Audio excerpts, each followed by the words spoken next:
Good morning. It is 9:55 a.m. on Sunday, January 14th, 2018. I'm Christiana Ellis and I just got up. This is 5 more minutes. Today is Sunday, so I am continuing if I can talk, my rewatch of Ghost in the Shell Standalone Complex. This is episode 10, A Perfect Day for a Jungle Cruise. Jungle Cruise with its weird little double titles. This is a standalone episode, so not tied to the Laughing Man case, but as with the series at large, there's still lots of threads that develop over the course of the season, even when we're in the standalone episodes.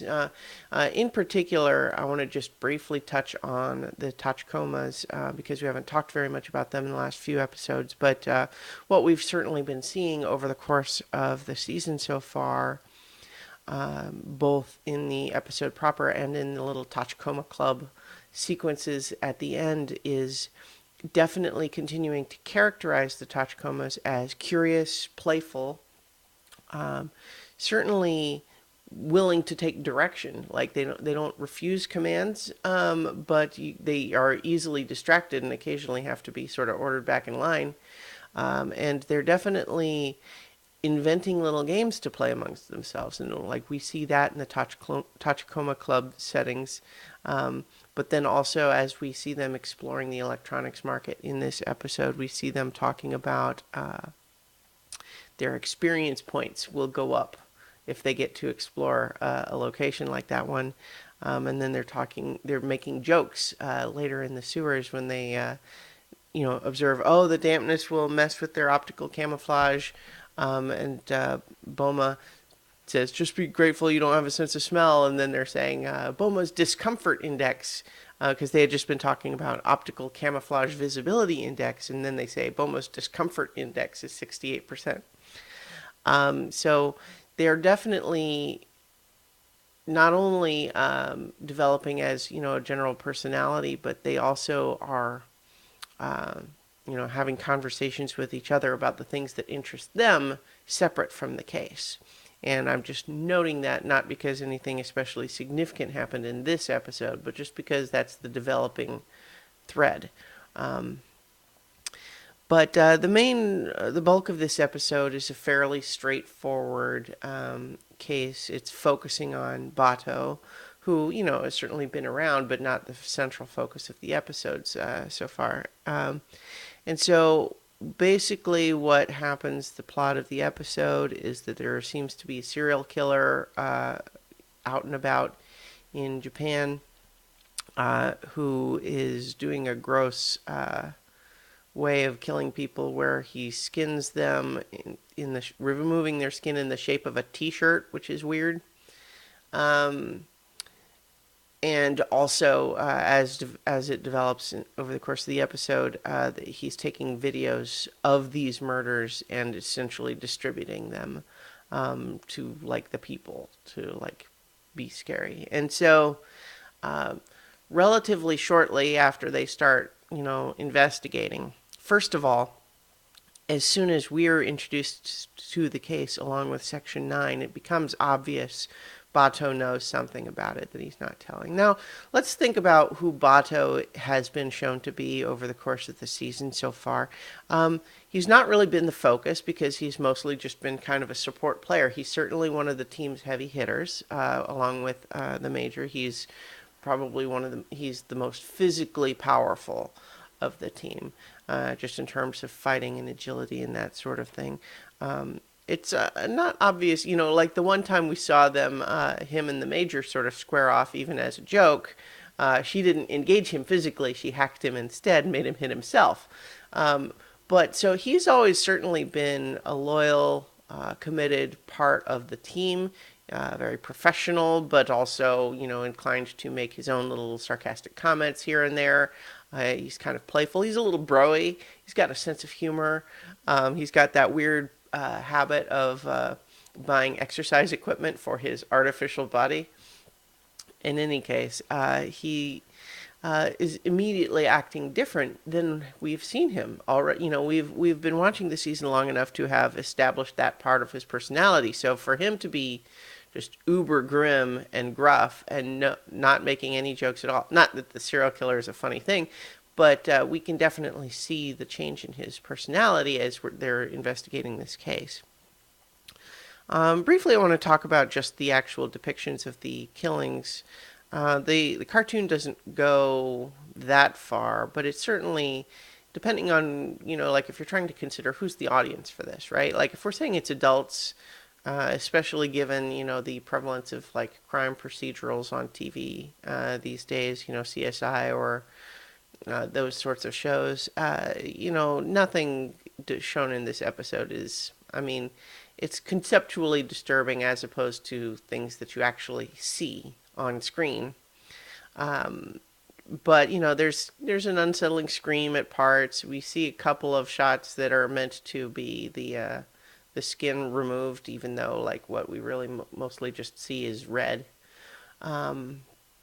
But it's still, it's certainly conceptually very disturbing, even if we're not necessarily seeing it visually. And my understanding is that when they actually broadcast this episode on American TV, originally they ran a disclaimer ahead of it, just because it's certainly more intense than we've seen before. And then some of the details of it, in addition to the skinning being awful, but the idea that at one point he made the victim watch his own visual feed while he killed them, which reminds me a bit.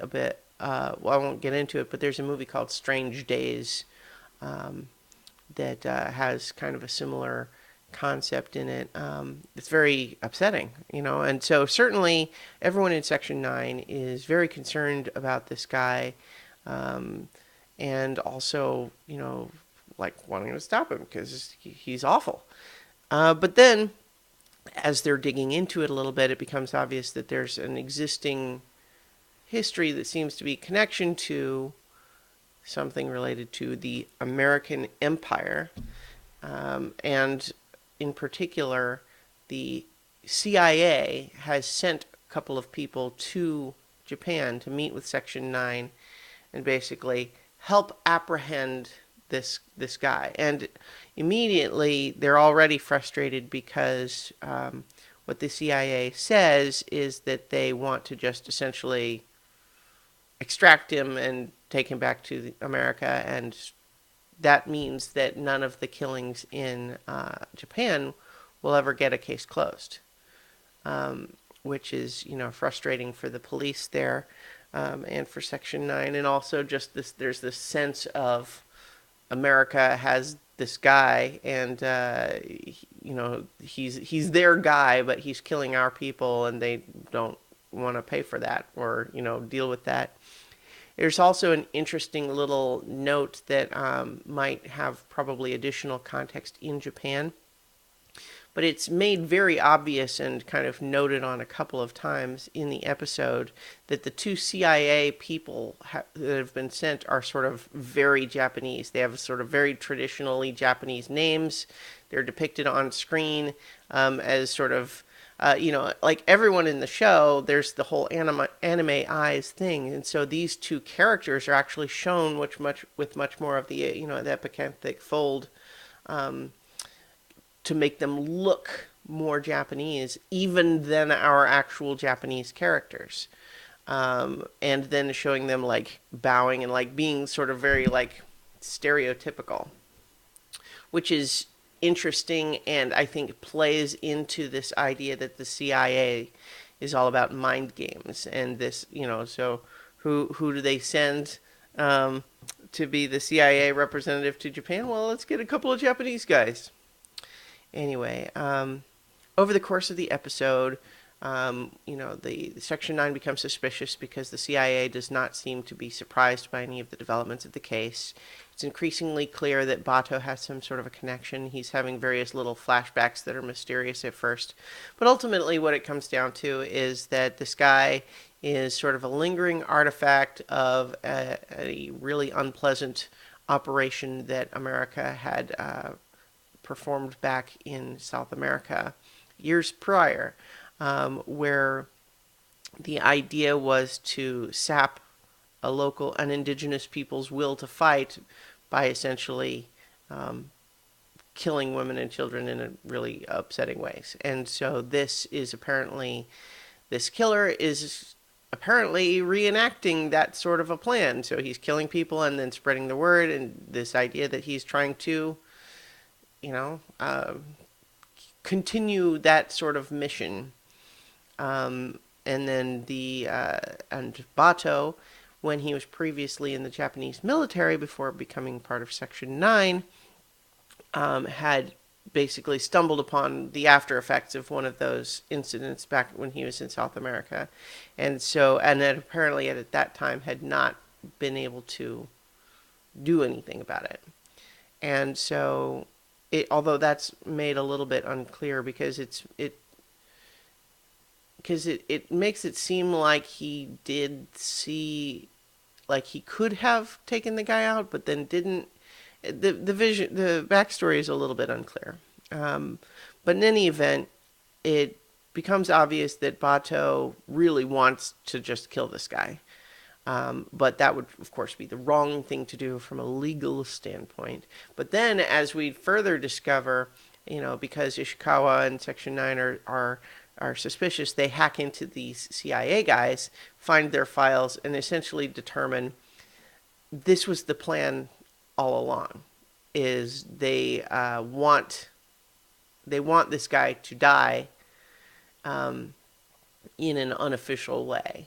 And so the idea that they might essentially have Bato act as the assassin in this case, set him up, aim him at this guy they want dead. So it's very manipulative and, awful. But, as we have our jungle cruise with this underwater river in the sewers, Bato pursues him. The Major and Togasa are both very worried that Bato's just going to kill him. We are too, and then the episode even fakes us out with, the cliche thing of he fires, and then we pull back and reveal, oh, wait, no, he just shot right to the side of the guy. It's interesting that there's really no attempt whatsoever to humanize or give us humanize this killer. He's obviously crazy within the context of the episode. There's no motivation given other than he feels like he has to do it and wants to be stopped. And then there's a kind of weird, creepy detail where when Bato takes his knife from him, he says, "Yes, I want to be skinned with my own blade. You have to do it." But Bato, to his credit, says he doesn't want to keep fighting the old war. This is his turf. He's a cop. He's going to arrest him. He's going to do what he's supposed to do. And so they bring him out, and the CIA guys act all put upon, like, "Oh, we didn't buy a third ticket," and that sort of thing. And so, but in any event, there's a nice touching moment with the Major and Bato where she just kind of comments on, we kind of have learned a little bit about the backstory. We understand where you had some conflicting feelings, but, kind of attaboy, for not doing it. And it's, he's clearly very emotional still about it. And see that it's a good example of sort of showing the depth of his character in the sense that, he did want to kill them. It's just he knows that's not what he's supposed to do. He had the motive, but he's trying to be bigger than that. He's trying to be better than that. He's trying to leave that in the past. And he is a cop now, and he's going to do what a cop does. And as he's kind of leaving, the Major reminds him that they did manage to save one of the victims. She was still skinned, but rescued before she died, and so can have reconstructive surgery. Still awful, of course, but I mean better than if she had died.